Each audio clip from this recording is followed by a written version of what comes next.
them homework. Various cases of shift in demand and supply. ठीक है, थोड़ी speed से ही काम करना है. मेन लेग्स बनाइए 4. Main legs are 4. First leg का नाम है change in demand. Change in demand. इसकी फर्दर 2 लेग्स हैं. Increase in demand. मैं डिमांड को शॉर्ट में डीडी लिख दिया. साथ साथ बनाते जाइए फटाफट. I will not give extra time. Decrease in demand. अच्छा सर, कौन सी क्लास में आप? Start believing. डिटेल लिखो. This also has to increase in supply, decrease in supply. Third part is change in both.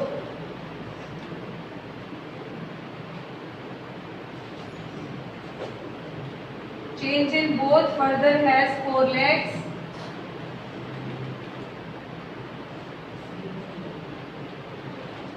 First one, both DD and SS increases. Both DD and SS decreases.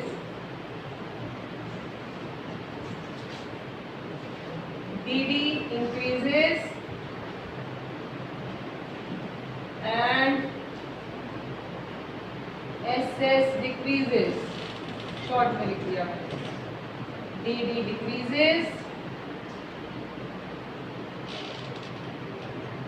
SS increases.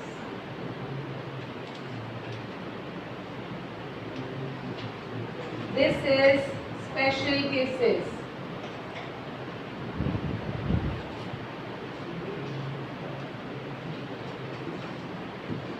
Special cases are number 1, DD is perfectly elastic and SS shifts.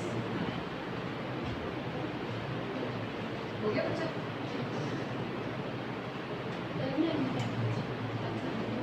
और सारे ले लेते हैं. कल final करके कल सुबह इस टाइम पे बैठ के कॉलेज में. ठीक है. और क्या करना? अटेंडेंस हो गई. उसके बाद की बता के भेज दीजिए. टेस्ट भेज दीजिए. फॉरवर्ड कर दीजिए. ये ना अच्छा पहुँचा दीजिए. कल करेंगे. कल फिर काम करिए. 2:15 कर दो. अपने पास ही रखो. इसमें देखना. ये लो. बेटर. परफेक्टली फिर वो अच्छा मैं inelastic and SS shifts. SS is perfectly elastic and DD shifts. SS is perfectly inelastic and DD shifts. फटाफट से कॉपी कीजिए. You've got 2 minutes to finish.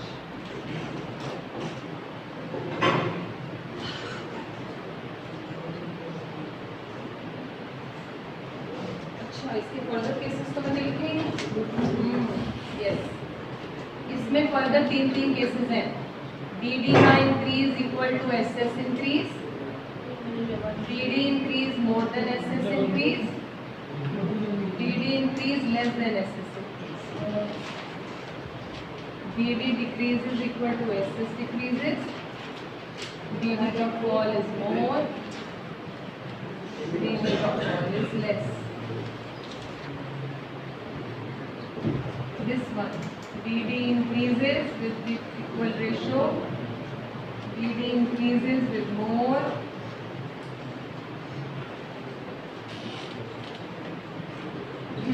Third, DD decreases, SS increases with the equal proportion. DD का fall is more than SS rise. DD का fall is less than SS price. Now I think it's complete.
हो गया जी?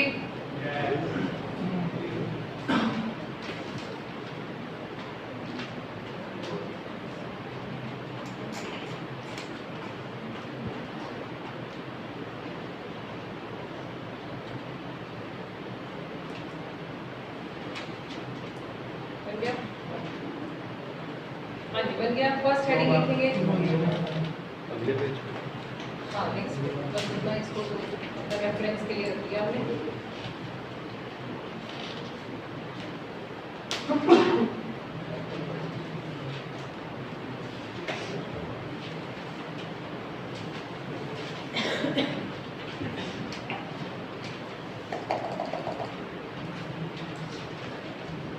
हाँ जी, give the main heading change in demand. We are starting with the first leg, change in demand. हाँ ये next question.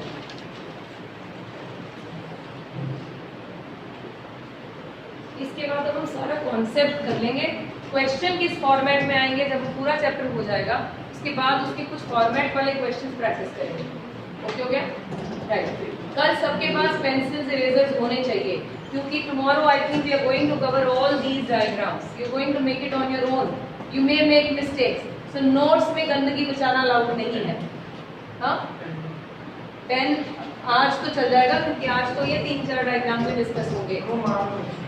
मांग रहा है, मेरे पास नहीं है भाई। कल मैंने किसी को दिया वो साथ ले गए। हाँ उसको दे दे बेटा अगर चल रहा है, तेरे पास है नहीं है ना। चलो पेन दे दो बेटा किसी के पास एक्स्ट्रा, राइट। हाँ, चेंज इन डिमांड से स्टार्ट कर रहे हैं जी। फर्स्ट वन, डिमांड चैप्टर में पहुंच जाओ जरा mentally. Okay, change in demand वहां एक टर्म पढ़ी थी, okay. What was change in demand in that chapter? ऐसे इकट्ठे नहीं। हाँ जी क्या? शिफ्ट इन द डिमांड का इट्स रिटन हियर इंक्रीज, या तो शिफ्ट होता है राइटवर्ड शिफ्ट और leftward. This used to occur due to price और अदर फैक्टर्स। कल हमने एक टर्म बोलते रहे contraction expansion, that used to happen due to change in price of own commodity. लेकिन अगर आपको याद हो डिमांड चैप्टर में, अब बाद में कॉपी करना प्रणव, किसी से ले लेना। डिमांड चैप्टर में जब इसकी बात कर रहे थे चेंज की, चेंज का दूसरा नाम था shift in demand. And shift used to happen either rightward और लेफ्टवर्ड। अगर आपको डायग्राम की शक्ल याद रखनी हो तो कुछ ऐसा दिखता था, price was same and demand suddenly increases, may be due to related goods, may be due to factors. बोलो फटाफट जरा। फर्स्ट हेडिंग बोलिए, प्राइस ऑफ रिलेटेड गुड्स। वैसे ओन कमोडिटी था रिलेटेड गुड, देन फिर तेरा टाइम फैक्टर। कहाँ पढ़ा था ये फैक्टर्स में? फ्यूचर एक्सपेक्टेशन वाला। अच्छा, future expectation, expectation of change in price in future, ये हेडिंग्स पढ़े थे। इन्हीं फैक्टर्स की वजह से demand curve used to either shift rightward और मे बी शिफ्टिंग लेफ्टवर्ड, ये पढ़ चुके हैं हम, राइट। अब यहाँ पर इसका कंटेक्स्ट क्या है, यहाँ पर तो supply is also going to come along. अब मैं बाकी सब कुछ हटा के हम पहले पहला वाला टॉपिक समझते हैं। पहले हेडिंग लिख लिया चेंज इन डिमांड, उसके बारे में लिख लेते हैं, पहले थोड़ा रिवाइज कर लेते हैं। It occurs due to change in demand is the heading, we are writing it occurs due to change in other factors, okay, it occurs due to change in other factors, keeping what constant, keeping the price of one commodity constant, keeping the price of one commodity constant. The change may be increasing, the change may be increasing, bracket में कौन सा shift हुआ, rightward shift. The change may be increasing rightward or decreasing leftward. The change may be increasing, bracket में लिखा rightward shift, or decreasing, in the bracket we are writing leftward shift in nature. Shift bracket में है in nature, हम लिख रहे हैं may be increasing और decreasing in nature. First heading लिखिए, कौन सा लिखोगे, increase in demand, increase in demand first सब हेडिंग आ गया इसका। कहाँ रुक गया बेटा, क्या रह गया, हाँ इन नेचर फुल स्टॉप, अगला हेडिंग आ गया इंक्रीज इन डिमांड। अब हम कल वाला जो शेड्यूल बनाया था उसे जरा लेते हैं। प्राइस कितना था, 468 right. What was market demand, market demand बढ़ेगी, फॉल होगी, negative relation 20। What was market supply,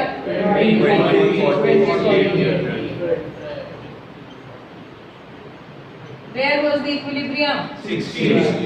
क्योंकि यहाँ पर market demand and supply are equal. लेकिन अब मैंने क्या बोला, क्या कौन बढ़ गया, कौन बढ़ गया, डिमांड इंक्रीज हो गई। अब मुझे नई डिमांड भी क्रिएट करनी होगी क्योंकि वो इंक्रीज हो गई। So I am writing that new market demand which is known as market demand D dash. आपको सिंपली क्या करना है, make the double of these figures. ठीक हो गया, कर दो जरा, बताइए क्या आएगा,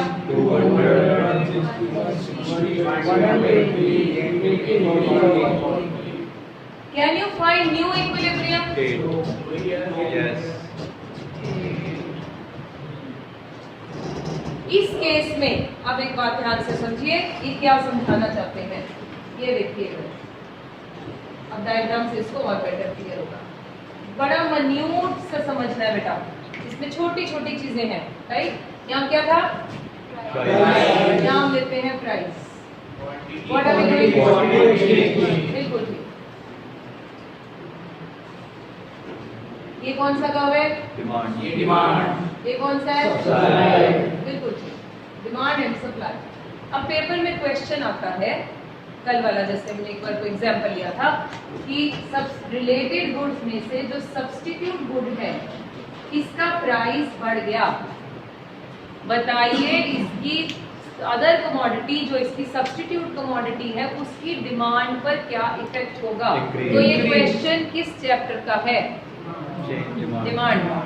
मैंने बोला प्राइस ऑफ सब्स्टिट्यूट गुड के बढ़ने से उसकी जो दूसरा सब्स्टिट्यूट है एक्स के प्राइस के बढ़ने से वाई की क्वांटिटी के पर क्या फर्क होगा, डिमांड चैप्टर है। नाउ इफ आई से change in the price of substitute good, how will it affect the equilibrium price of Y? फिर वर्ड क्या आया, इक्विलिब्रियम। मेरे पॉइंट आया समझ। अब कौन सा चैप्टर है, लास्ट चैप्टर, लास्ट है। पता चलते ही क्या पता चला, demand and supply has to be together. पहले मेरा ये पॉइंट क्लियर हो गया सबको, विशाखा नहीं पता चला क्यों, देखिए, अगर तो ये डिमांड चैप्टर का होता तो सिंपली लिखते कि भैया बताइए जब कोक ने प्राइस बढ़ा दिए तो पेप्सी की डिमांड पर क्या इफेक्ट होगा, तो हमें आता था क्या होगा, बढ़ जाएगी। ओके शमिता, बढ़ जाएगी। फिर हम कौन सा डायग्राम बनाते थे, विच शिफ्ट, राइटवर्ड और leftward, rightward. So we were making rightward shift. ये तो डिमांड चैप्टर पढ़ चुके हैं, इसको दोबारा तो था ही, लेकिन मैंने क्वेश्चन को मॉडिफाई कर दिया। मैंने क्वांटिटी नहीं पूछा, बोला price of Pepsi equilibrium price of Coke पे क्या इफेक्ट करेगी। अब वर्ड लगाया इक्विलिब्रियम। इक्विलिब्रियम अकेला डिमांड डिटरमिन नहीं करता, it is the supply also which determines the equilibrium. तभी तो बोला equilibrium is a point where they work together. फिर सबसे पहले जैसे ही मैंने देखा इक्विलिब्रियम प्राइस, तो मुझे पता चला पहले तो डीडीएसएस तो बना ही लो, इसका इक्विलिब्रियम ढूंढ लो। कहाँ मिला था हमें कल, 6 रुपए में। 6 रुपीज में हमें 60 यूनिट्स पर मिल गया था इक्विलिब्रियम, यहाँ पे वहां पे नहीं। ओके, अब हुआ क्या, मार्केट डिमांड किसकी शिफ्ट होनी है, पेप्सी की। डिमांड तो बढ़नी है, रूल सेम ही है डिमांड वाला। प्राइस पेप्सी ने बढ़ाया तो कोक की डिमांड शिफ्ट, अगर कोक ने बढ़ाया तो पेप्सी। अब मुझे डिमांड को शिफ्ट करना है क्योंकि डिमांड इंक्रीज हो गई। क्या, एक बात समझिए दोबारा से, क्या कोक के प्राइस बढ़ने से पेप्सी की डिमांड पर इफेक्ट होगा, सप्लाई पे भी चेंज हो जाएगा? जी नहीं, वो आफ्टर इफेक्ट होगा। आई रिपीट, क्या बोलना चाहती हूँ, आपको सिंपली ऐसे समझ लो, नॉर्मल सिंपल भाषा में, आपको पेपर में ये वाले फैक्टर्स को याद रखना होगा। अगर तो क्वेश्चन इन फैक्टर्स में से है तो ये किसके फैक्टर्स हैं, अगर क्वेश्चन में लिखा होता गोल ऑफ द फर्म, फिर किसको शिफ्ट करना था, बस तभी वो चैप्टर पढ़ाए गए थे ताकि आपको पहले से पता हो कौन सा फैक्टर किसको इफेक्ट करता है। तो रिलेटेड गुड्स में सब्स्टिट्यूट गुड किसका फैक्टर है, किसका है बच्चों, सक्षम, डिमांड का। तो what are we going to shift, demand. So let's shift demand. Demand is shifted rightward, ध्यान से समझेंगे। नया डीडी कर्व क्रिएट हो गया, supply remains the same, any trouble till here? Okay, so we are trying to say, इधर देखेंगे ध्यान से, 6 रुपीज में पहले 60 ही डिमांड थी और 60 supply, very good situation. Suddenly इस प्रोडक्ट का जिसका टेबल बनाया है, इसके कॉम्पिटिटर ने प्राइस क्या कर दिया, बढ़ा दिया। सडनली उसने बढ़ा दिया और लोग इनका सामान 6 रुपीज में जो 60 लेते थे अब कितना लेने लग गए, suddenly they increase the demand at the same price. It means पहले 60 लेते थे, अब कितना लेने लगे। मैं इसको बीच में से हटा देती हूँ, फिर आपको कंफर्टेबल लगेगा क्योंकि ये तो देखा हुआ है, देखा हुआ है, ठीक है। इंक्रीज इन डिमांड यही होता था, ओके। लेकिन क्योंकि ये चैप्टर इक्विलिब्रियम का है, what has to be there, supply has to be there. अब अगला स्टेज पे आए, ओके। अब इसको ध्यान से समझें, इस सिचुएशन को देखें ध्यान से, इसमें कौन ज्यादा है, डिमांड या सप्लाई? इस सिचुएशन को क्या बोलोगे, एक्सेस डिमांड या excess demand? Right. At this price, इस प्राइस पर जब कभी इक्विलिब्रियम होता था, अब सडनली क्या हो गया, एक्सेस डिमांड। कितने से, ये एक्सेस है, यही एक्सेस है ना। पहले 60 पे इक्विलिब्रियम था, अब सडनली 120 इज डिमांडेड, सो 60 से क्या हो गया, एक्सेस, एक्सेस डिमांड। अब हम पीछे पढ़ के हैं, मैंने बोला था वो कल वाले 2 question is the base of the whole chapter. Excess demand leads to competition amongst buyers, right. अब बायर्स ज्यादा खरीदने लग गए थे, suddenly excess demand. Excess demand leads to price पे क्या चेंज आना चाहिए, प्राइस बढ़ना चाहिए। Hold on, okay. अब देखते हैं नया इक्विलिब्रियम कहाँ है।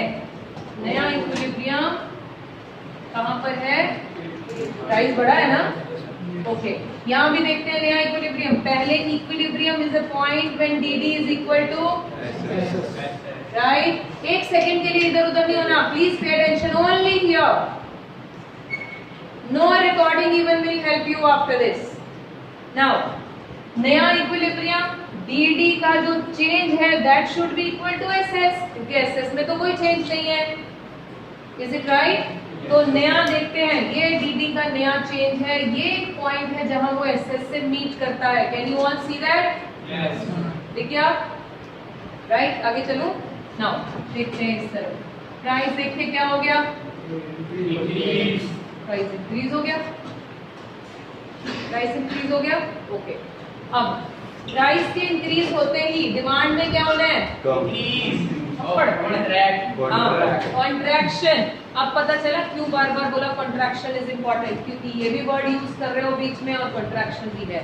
अगर दोनों जगह इंक्रीज लिखोगे तो कंफ्यूजन है। Increase happens due to other factors, contraction and expansion happens due to own. अब ओन प्राइस विल इफेक्ट, जैसे ही प्राइस चेंज होगा dd has to contract because of law of Demand. Price के बढ़ते ही supply has to Expand. Expand due to. Loss of supply. Okay, अब देखिए expansion contraction कहाँ है? राइट, सप्लाई टर्म तो सेम ही है, उसी के ऊपर ही हो रही होगी क्या? एक्सपेंशन। ये देखिए, ये 60 पर था, ये सप्लाई का ऊपर हो गई एक्सपेंशन। एक्सपेंशन कैसे होती है सप्लाई पर? ऊपर की तरफ एरो जाता है, चला गया, हो गया, राइट। अब दूसरे को क्या ढूंढ रहे हो? डिमांड में क्या होगी? तो मैंने देखा यहाँ पर ये डिमांड का यहाँ तक आ गई थी ना, डिमांड 120 पे। ये डिमांड कब है बच्चे? ठीक, डिमांड कर्व में क्या होना है? कॉन्ट्रैक्शन, यानी कम होना है। कॉन्ट्रैक्शन डिमांड की देखें कैसे होती थी? Downward. Upward, but from this side to this side, they both are similar. Yes or no? Yes. फिर एक नया इक्विलिब्रियम आया जो इस पॉइंट पर है, इसे बोला E डैश, जो कहाँ है, कितनी क्वांटिटी में है? 80. I repeat the whole story again. Okay? एक बार दोबारा से, तब हम इसे डाइजेस्ट कर लेंगे। Once you're able to digest one, समझो तुम्हें डिक्रीज, इंक्रीज, सप्लाई सारे आ गए। एक बार दोबारा से क्या हुआ? अच्छा खासा इक्विलिब्रियम था, 6 रुपीज में 60 यूनिट्स मांग रहे थे, 60 बिक रहे थे, वी वर इन इक्विलिब्रियम। लेकिन सडनली क्या, जब हम इक्विलिब्रियम में होते हैं हमेशा इक्विलिब्रियम में रहते हैं? Not necessarily, it's not a permanent state. So what happens, बच्चे ध्यान देना, छोड़ना नहीं, गिव अप नहीं करना। और मैं अभी नाका छड्डो बरा ये तो जबरी छड्डा किन्ने छड़ांगे, अगले वाले तो बेटा और मजेदार है, छोड़ेंगे नहीं, पकड़ेंगे। ओके, और ये बड़ा इंटरेस्टिंग है, राइट। अब सुनिए, सडनली इसका जिसका टेबल बनाया है, इसके कॉम्पिटिटर ने प्राइस क्या कर दिया? बढ़ा दिया। कोक महंगी होते ही लोग क्या पीने आ गए? सेम प्राइस पर लोगों ने डिमांड को क्या किया? बढ़ा दिया। बढ़ा दिया, बढ़ सकती है ना, हमने भी बढ़ा दिया। हमने बढ़ा के देखा, जैसे ही इस प्राइस पर ये बढ़ा, डिसइक्विलिब्रियम हो गया। क्यों? Because 60 is not equal to 120। बहुत बेसिक समझा रही हूँ, 60 is not equal to 120। So what happens, chair इधर करो, तुम्हें दिख तो रहा नहीं, मुझे नहीं तो दिख रहा। हाँ, 60 is not equal to 120. What is more here? Demand.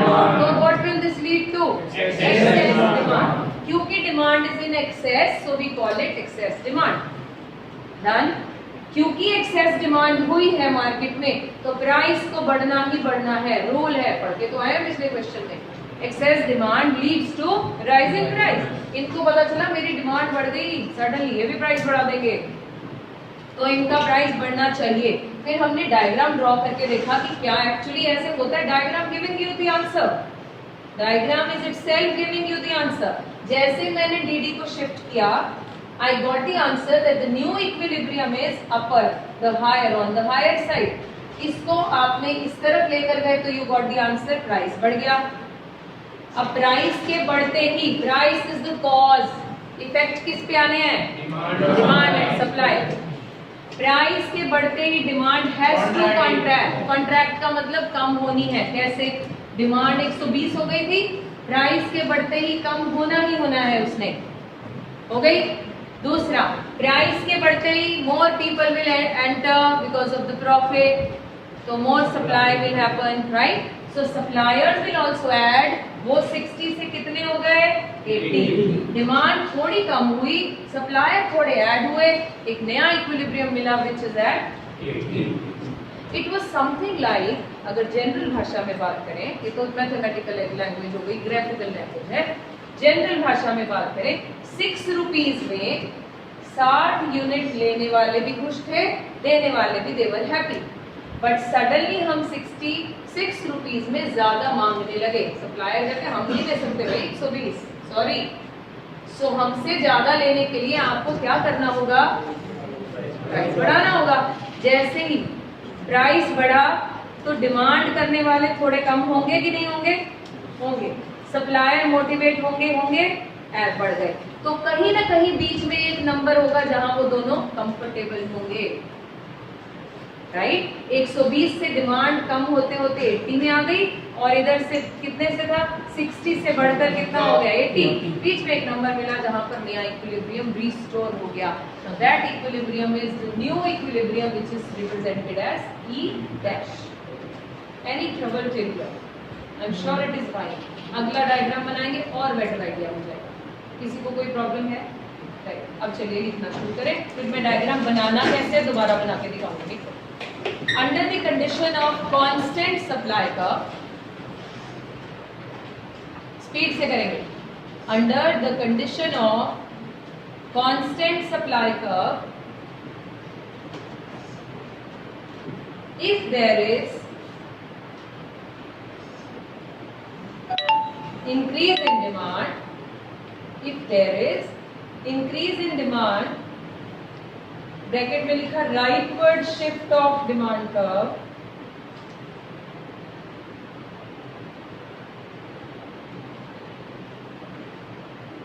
Bracket close, both equilibrium price, okay, rightward shift of demand curve, bracket close, both equilibrium price and quantity increases, both equilibrium price and quantity increases। क्या ये right लिखा है हमने? equilibrium price also increases, equilibrium quantity, equilibrium price also increases, equilibrium quantity also। तो इसका मतलब हमने result को पहले लिख दिया कि ये बढ़ेगा, ओके हो गया। फिर आप स्केड्यूल कॉपी कीजिए प्लीज। कॉपी क्या करना है खुद बना के देखो, मार्केट डिमांड को डबल कर दो, बनाइए क्विकली। फिर how to draw the diagram I help you. Draw the schedule first,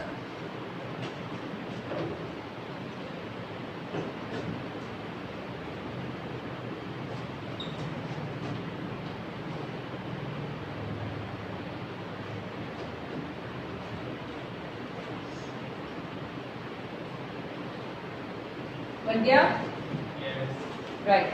जो नया इक्विलिब्रियम है सिर्फ उस पर बॉक्स बनाना है आपने, कि बाकी गोले गोले कुछ नहीं बनाने, ठीक है। न्यू इक्विलिब्रियम को दिखाना है। रिमार्क्स से देंगे। हाँ, नहीं रिमार्क्स नहीं तो नीचे लिखवा दूंगी, आंसर लिख भी सकते हो इफ यू वांट। बन गया बच्चे, okay. Let's draw the diagram now. मेरे साथ साथ बनाओगे ताकि आपको पता चल जाए कैसे बनना है। Here we are going to take price and here we are going to take quantity exchange. Done? हाँ जी। अब बनाएंगे एक DD एंड एक SS। थोड़ा बड़ा डायग्राम बनाना ताकि आपको समझना आसान हो जाए। DD एंड SS बन गया, बोल्ड लाइन से बनेगा। इसका इक्विलिब्रियम बोल्ड से दिखाएंगे, बोल्ड समझते हैं, डॉटेड नहीं। This is E, here is 6, नहीं POP ले लेते हैं, OP, and here is Q। Equilibrium plot कीजिए जल्दी से। Done, okay. अब आपने जो शिफ्ट दिखाना है थोड़ा बड़ा दिखाइएगा, तभी एरोज नीट आएंगे। छोटा सा शिफ्ट दिखाओगे एरोज नहीं बनेंगे। Make it a little bigger. In the beginning try to do it like this, D dash D dash. Name this, arrow बनाओ कि ये यहां से यहां शिफ्ट हो गया। राइट वर्ड होना चाहिए, अपवर्ड नहीं, राइट वर्ड। ओके, बन गया। नाउ अब आपने क्या करना है, ये वाली लाइन देखो बच्चे इधर पहले सारे, ये सेम प्राइस पर हम ज्यादा मांगने लग गए थे ना, तो पहले इस लाइन को एक्सटेंड करके अगली डॉटेड लाइन तक मिलाइए।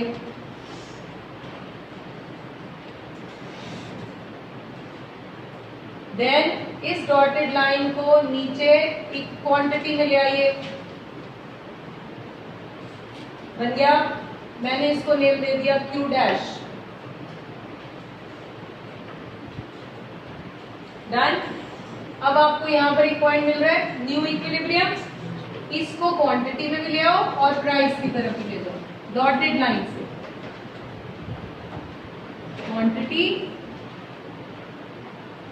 And price.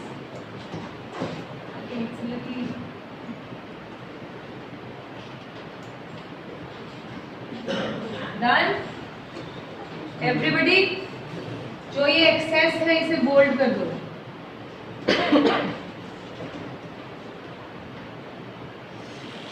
प्राइस का राइज दिखाओ और P डैश लेबल करो। Arrows are very very important. Rise in price दिखा दिया, राइट। यहां पर क्वांटिटी में ऐसे करो, इसको Q 0 कर लेते हैं, इसको Q ले लेते हैं। Name you can keep it up comfortably, अपने आप रख सकते हो, ऐसी कोई बात नहीं। न्यू इक्विलिब्रियम को हम हमेशा ई डैश से डिनोट करते हैं। डन। एक एरो यहां से ऊपर जाएगा सप्लाई कर्व के साथ, एक एरो नए डीडी कर्व के साथ ऊपर की तरफ बनाइए।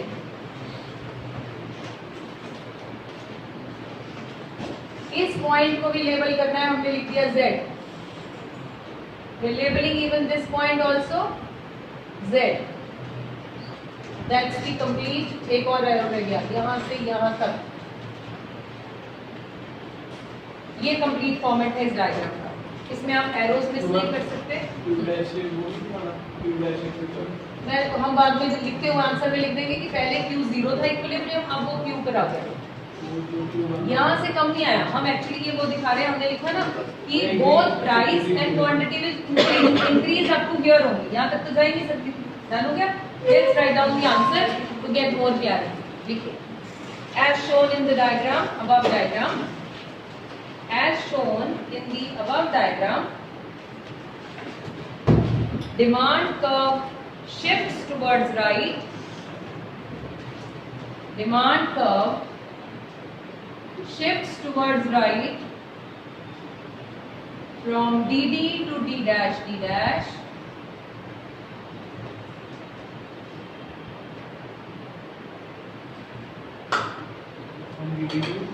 D dash D dash.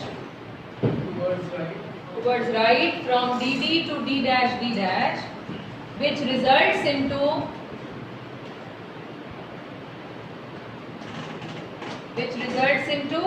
increase in equilibrium price,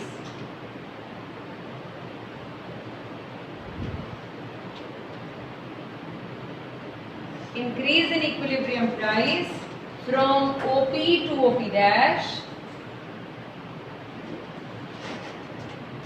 and increase in equilibrium price from OP to OP dash, and increase in quantity from what to what? Right, OQ naught to OQ. OQ naught से OQ पर चला गया, OQ 0 लिख सकते हो। Change the paragraph. Rightward shift in demand means a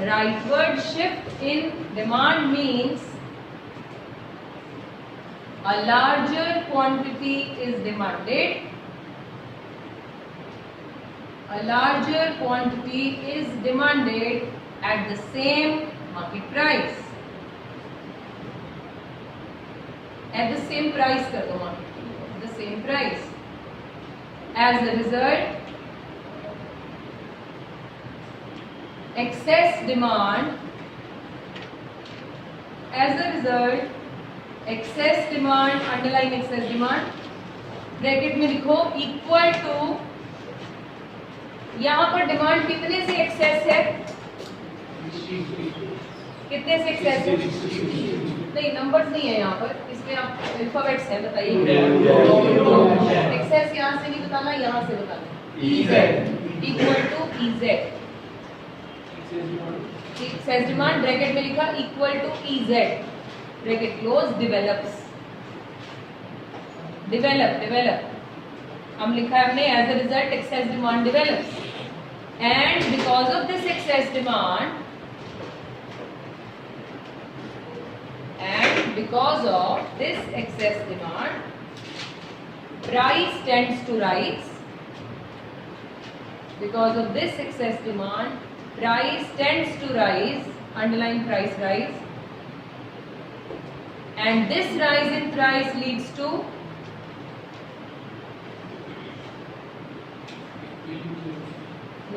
पहले तो contraction expansion होगा, this rise in price leads to contraction in demand, contraction in demand, इधर देख के बताइए कहां से कहां हुई है contraction,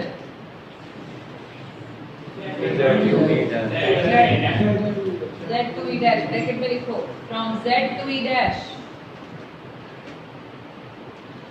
and expansion in, and expansion in where, what, supply from E to E dash, bracket में लिखिए, expansion in supply in the bracket from E to E dash, change the line in the last line. Now the new demand curve, now the new demand curve D dash intersects supply curve. Now the new demand curve D dash intersects supply curve SS at new equilibrium, that is E dash, intersects supply curve SS at new equilibrium, that is E dash. Okay, decrease in demand का heading बनाओ और first heading का जो पहली दो line लिखी थी वो फटाफट से पिछले आंसर को रेफर करके लिखें जल्दी से। शेड्यूल डायग्राम मैं यहाँ पर बताऊंगी, आंसर आप घर से लिख कर लाएंगे। डिक्रीज इन डिमांड का हेडिंग लगाइए, पिछले आंसर को रेफर करके फर्स्ट पैराग्राफ खुद लिख दीजिए।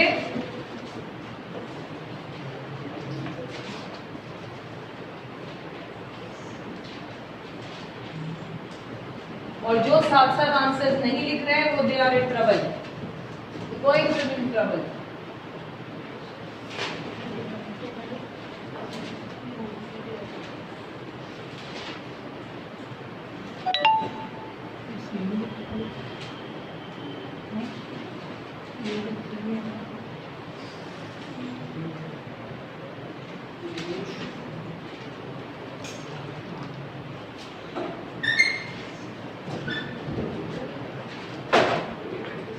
लिखा गया?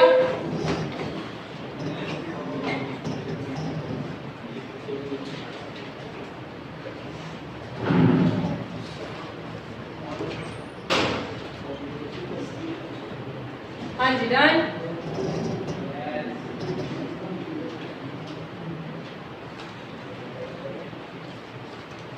Done, okay, make it a little fast please।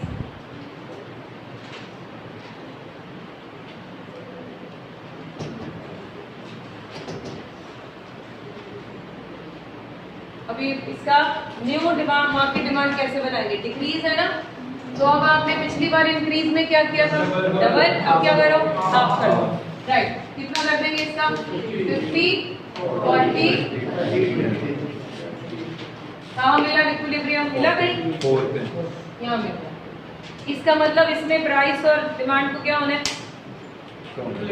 New equilibrium is when new demand curve is equal to supply. तो क्वांटिटी भी कम होनी है और प्राइस भी कम होना है। ओके हो गया? ये बना लीजिए पहले, तो स्केड्यूल बन गया। फिर डायग्राम, और you can do it even at home, but you make better the diagram और समझ लो इसको कैसे। स्केड्यूल बना के पहले फटाफट समझो, देन यू कैन फिनिश।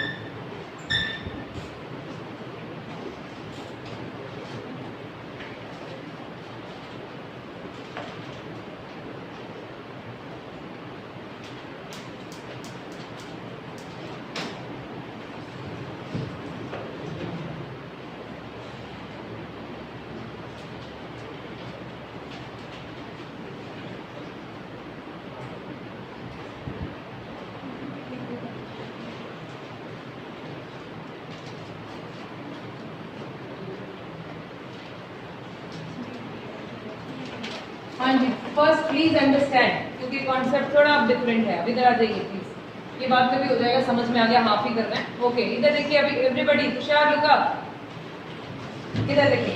अब क्या करना है, हमने डिमांड को कम करना है, ठीक है। Supply remains the same, suddenly demand पहले कितनी थी, से ओक्यू, अब लोगों ने कम डिमांड करना शुरू कर दिया। हमारे कॉम्पिटिटर ने प्राइस बढ़ाया होगा कि घटाया होगा? They must have decreased the price। अच्छा खासा इक्विलिब्रियम था, प्राइस कम कर दिया, हमारे बंदे वहां चले गए, क्या हो गया? डिसइक्विलिब्रियम। अब ये सिचुएशन, अब इस सिचुएशन को आप क्या कहेंगे? ये नई डिमांड, नो, कहा गया इस प्राइस पर, इस प्राइस पर कौन ज्यादा हो गया? तो this situation leads to suddenly excess supply हो गई, क्योंकि लोग ले नहीं रहे ना, सप्लाई बढ़ गई। कितने से बढ़ी? यहाँ से आ गया। नंबर्स लिख के याद कर लेते हैं। पहले 60 पर इक्विलिब्रियम था, suddenly people have started buying 30 units. कितने से एक्सेस हुआ? 30 से। If I label this as E and this is Z, so EZ is in excess, this EZ is in excess। अब excess supply always leads to price में क्या होगा? सामान बच गया मेरे पास, अब मुझे सेल लगानी होगी, it leads to fall in price. Fall in price will lead to demand में क्या होगा?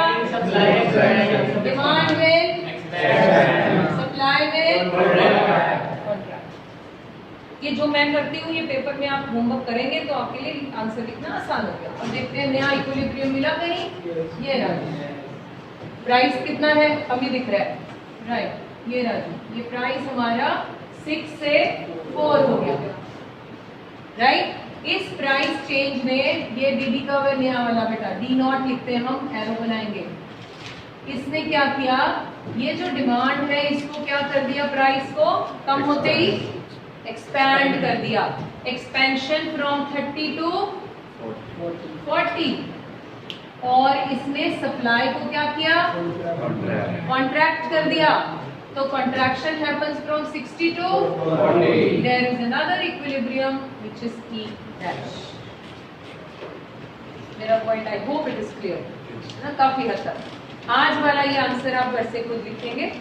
कल decrease in supply and increase in supply आप मेरे पास बैठकर दोनों आंसर्स खुद लिखने वाले हैं। ओके, विद माय, देखिए कॉपी कीजिए।